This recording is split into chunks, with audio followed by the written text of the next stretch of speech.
Good morning বন্ধুরা, শুভ মহালয়া। সবাই কেমন আছো? সবাই আশা করি ভালো আছো।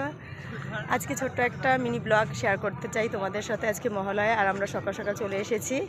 আর কোথায় এসেছি পুরো ভিডিওটা তোমাদের সাথে শেয়ার করবো, তোমরা দেখতে থাকো। তো চলো আমি দেখাই, আমি একটু কাশফুল তুলতে এসেছি। এই যে আমরা এখন কাশফুল খেতে, দেখো কাশফুল তুলছি, কত লোকের ভিড়। এই দেখো, আর প্রচুর লোকের ভিড়।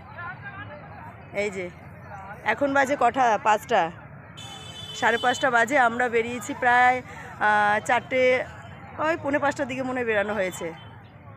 চলো কাশফুল তুলে নিই। বৃষ্টি হয়েছে না, ভিজে ভিজে গেছে।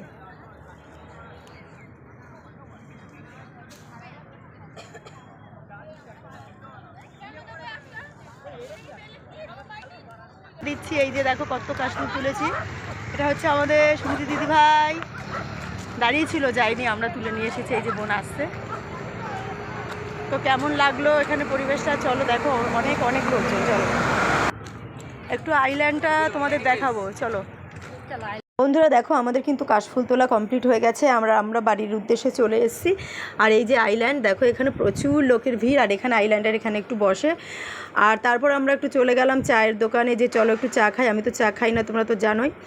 আর এদের পাল্লায় পরে বললাম ঠিক আছে একটু লেবু চাই খাই সকালবেলা। তা লেবু চা নিয়ে নিয়েছি। আর সুনীতি দিদিভাইও লেবু চা নিয়েছে, আর আমার বোন খেয়েছে দুধ চা। আমার বোন, আমি আর সুনীতি দিদিভাই গিয়েছিলাম। আর এখানে প্রচুর মজা হয়। আমরা প্রত্যেক বছরই মহলার দিন চলে আসি এখানে একটু ঘুরতে ভোরবেলা। দেখেছো প্রচুর লোকের ভিড়, আর খুবই ভালো লাগলো। আর চাটা ছিল সত্যি কথা দারুণ, খেয়ে খুব ভালো লাগলো। তারপরে আমরা ওখান থেকে বাড়ির পথে আসার সময় এক দিদিভাইয়ের সাথে দেখা হলো। দিদিভাইয়ের বাড়িতে চলে আসলাম সকাল সকাল। আর এখানে এসে দেখো দিদিভাই কত কিছু আয়োজন করেছে আমাদের জন্য।